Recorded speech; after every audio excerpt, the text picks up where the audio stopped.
بعضی غذاها فقط برای سیر شدن نیستند، بلکه برای ساختن یک خاطره اند. پلیتر 5 نفره قصر 40 ستون ترکیبی از بهترین طعم‌های است که در یک سفره کنار هم قرار گرفتند.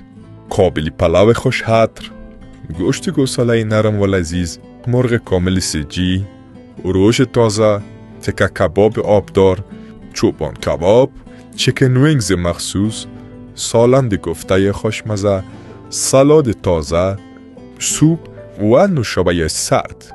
این پلیتر برای لحظه های آماده شده که می خواهید در کنار عزیزانتان از یک غذای کامل و با کیفیت لذت ببرید. قصر 40 ستون، قصر غذاهای ناب و متنوع.